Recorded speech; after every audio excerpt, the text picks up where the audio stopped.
ریاستی اداروں کے خلاف نفرت انگیز جھوٹ پر زہر جو ہے پالیسی ہے وہ مطلب زیرو ٹالرنس کی پالیسی ہے. پروپیگنڈا فیک نیوز کے پیچھے موجود اوورسیز نیٹ ورک کی ٹریسنگ شروع کر دی گئی ہے اور اوورسیز نیٹ ورک کے خلاف سفارت خانوں کے ذریعے سخت اقدامات جو ہیں وہ جاری ہیں. بیرون ملک ملوث افراد کے خلاف قانونی اور سفارتی کارروائیوں کا پلان بن رہا ہے. ریزیڈنس اور بین الاقوامی تعاون کے آپریشن پر مشاورت کی جا رہی ہے. گمراہ کن ہیش ٹیگز ٹرولنگ سیل کے خلاف بھی ٹارگٹ آپریشن شروع کر دیا گیا، جبکہ فیک نیوز کی مالی سہولت کاروں کی نشاندہی مشکوک ٹرانزیکشن کی بھی اسکریننگ کی جا رہی ہے. ذرائع کے مطابق ہنگامی حالات میں افواہ سازی پر اضافی سزائیں لاگو ہوں گی. اس طرح کی فیک اکاؤنٹ اور بھارت افغانستان سے آپریٹ کر رہے ہیں.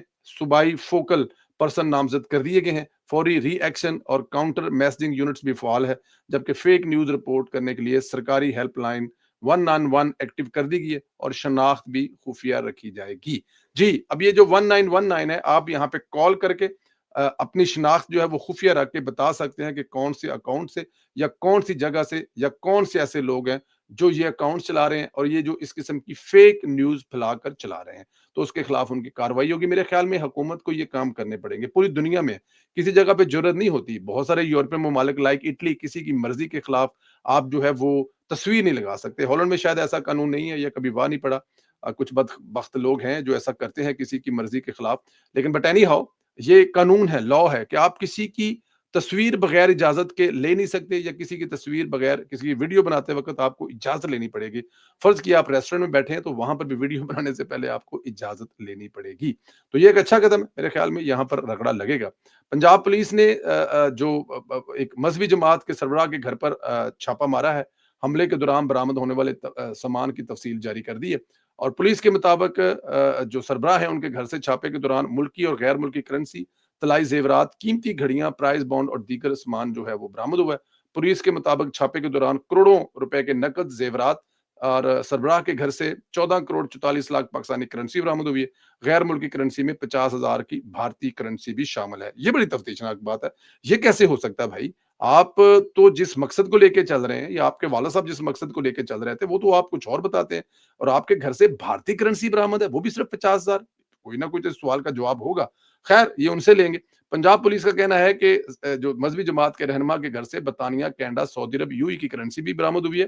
برآمد غیر ملکی کرنسی کی مالیت 25 لاکھ روپے سے زیادہ ہے اور پنجاب پولیس کے مطابق مذہبی جماعت کے رہنما کے گھر سے 6 کروڑ 34 لاکھ روپے کے زائد کا مال جو سونا ہے وہ پکڑا گیا. اب ہو سکتا ہے یہ چڑھاوے ہوں، جو جذباتی اوورسیز پاکستانی آتے ہیں وہ چڑھاوا چڑھاتے ہیں یا پھر وہ کسی بھی قسم کی دے سکتے ہیں، لیکن 25 لاکھ کی رقم جو ہے وہ اتنی زیادہ نہیں ہے. اس کی ریزن یہ ہے کہ یہ 4 5 6 ہزار یورو بنتے ہیں جس میں مطلب کچھ پاؤنڈ ہوں گے، یہ وہ ہوں گے، لیکن اصل مقصد یہ ہے کہ بھارتی کرنسی. اور پھر دوسری بات یہ ہے کہ یہ کرنسی کس کام کے لیے استعمال کی جاتی ہے اور اس کی کیا لیگل سچویشن ہے، یہ تو وقت آنے پر پتہ چلے گا. بل یہ ایک خبر تھی جو آپ سے شیئر کی گئی ہے.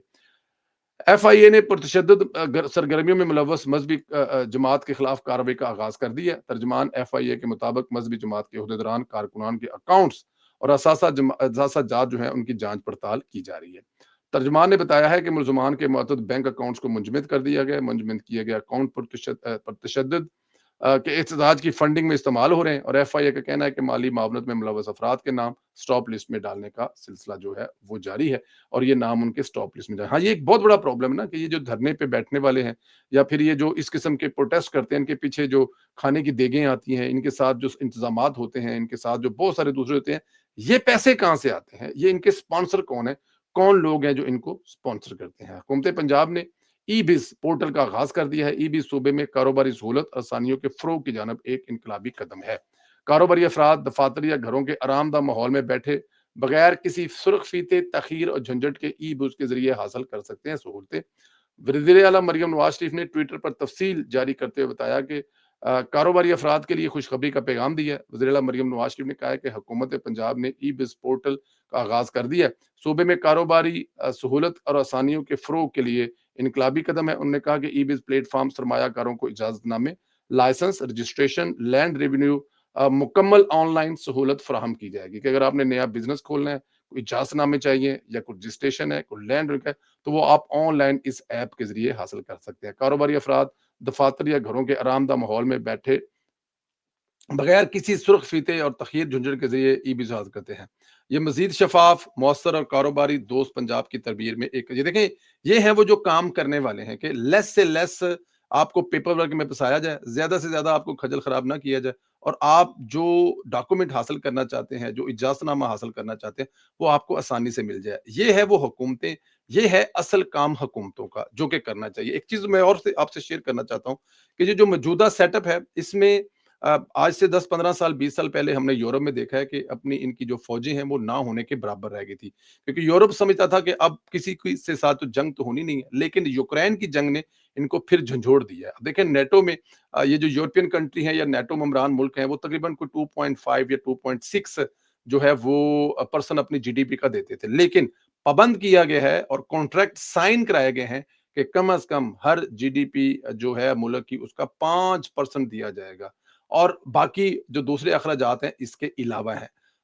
اب دیکھیں، پاکستان کا بھارت کو مار کا حق میں لمحہ پانا اس بات کو اور تقویت دیتا ہے کہ اب سلامتی انہی ملکوں کی ہے جن ملکوں کی فوج تگڑی ہے، کیونکہ دیکھیں اگر ایسا نہ ہو تو پھر یورپین یونین کے ملکوں کو یا نیٹو ملکوں کو اپنے فوج کے بجٹ میں ڈبل اضافہ کرنے کی کیا ضرورت پیش آتی ہے اگر فوجیں آپ نے مضبوط نہیں کرنی تو۔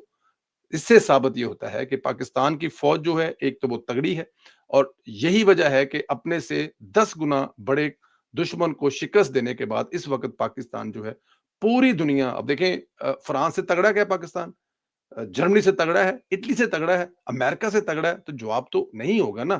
لیکن کیونکہ اپنے سے 10 گنا بڑے دشمن کو شکست دینے کے بعد ان تمام ملکوں میں جو پاکستان سے بہت تگڑے ہیں، فی الحال پاکستان تگڑا ہے، کیونکہ پاکستان کے پاس جو ایئر فورس ہے، پاکستان کے جوانوں کے پاس جو ہمت ہے، پاکستان کی فورس کے پاس جو فیلڈ مارشل جیسی قیادت ہے، اور پھر یہ جو دہشت گردی کے خلاف جنگ ہے، یہ پاکستان کو کتنا مضبوط بنا رہے ہیں۔ تو اب لب لباب یہ ہے کہ اب کسی بھی ملک کی بقا اسی میں ہے جب اس کی فوج تگڑی ہے، اور اگر فوج تگڑی ہے تو پھر آپ کو کوئی آپ کی طرف آنکھ اٹھا کر بھی نہیں دیکھ سکتا، اور یہ ایسا ہوا ہے، اور پاکستانی فوج نے یہ ثابت کیا ہے۔ تو میرے خیال میں ہمیں اپنی فوج کی عزت کرنی چاہیے، رسپیکٹ کرنی چاہیے۔ جو اختلاف آپ کا ہے وہ اختلاف ہر جمہوری سوچ رکھنے والے کا ہے، وہ پرویز سندھیلے کا بھی اختلاف ہے فوج کے ساتھ، کہ جو کام ہے وہ کرنا چاہیے، لیکن اپنے کام کے ساتھ انصاف کیا انہوں نے۔ ہم جو سوچتے تھے کہ جب ٹائم آئے گا تو یہ کیا کریں گے، یہ تو مطلب کہ اصل کام تو کرتے نہیں ہیں، لیکن میرے خیال میں اصل کام وہ پورا کر رہے تھے اور ایمانداری سے کر رہے تھے، ساتھ میں جو مجھے اور آپ کو اختلاف ہے وہ کر رہے تھے، تو وہ اختلاف ہے وہ ہمیشہ رہے گا، اور وہ کم ہو رہا ہے۔ ابھی کے پی کے میں جو حکومت بنی ہے، وہاں پر جس آسانی سے 90 ان کے ممبر تھے، 90 لوگوں نے ووٹ ڈالے ہیں، کسی نے ان کو اپروچ ہی نہیں کیا، اسٹیبلشمنٹ کو کوئی پتہ ہی نہیں ہے، بھائی آپ کا کام ہے یہ کریں، یہ سیاستدانوں کو کام ہے، جس کی حکومت بنتی ہے وہ بنائے، ہمارا اس سے کچھ لینا دینا نہیں ہے۔ یہ ہے وہ تبدیلی، یہ ہے وہ چینج۔ خیر، مضبوط فوج ملک کی ضمانت، سلامت رہیں، خوش رکھیں، اسی طرح ہنستے مسکراتے رہیں۔ ہماری دعائیں آپ کے ساتھ ہیں۔ اللہ کا پاک آپ کو حفظ و امان میں رکھے۔ انشاءاللہ اگلے ویلوگ میں پھر آپ سے ملاقات ہوگی، تب تک کے لیے اجازت دیں۔ اپنی رائے کا اظہار ضرور کریں، وہ بہت ضروری ہے ہمارے لیے۔ بہت شکریہ، خدا حافظ۔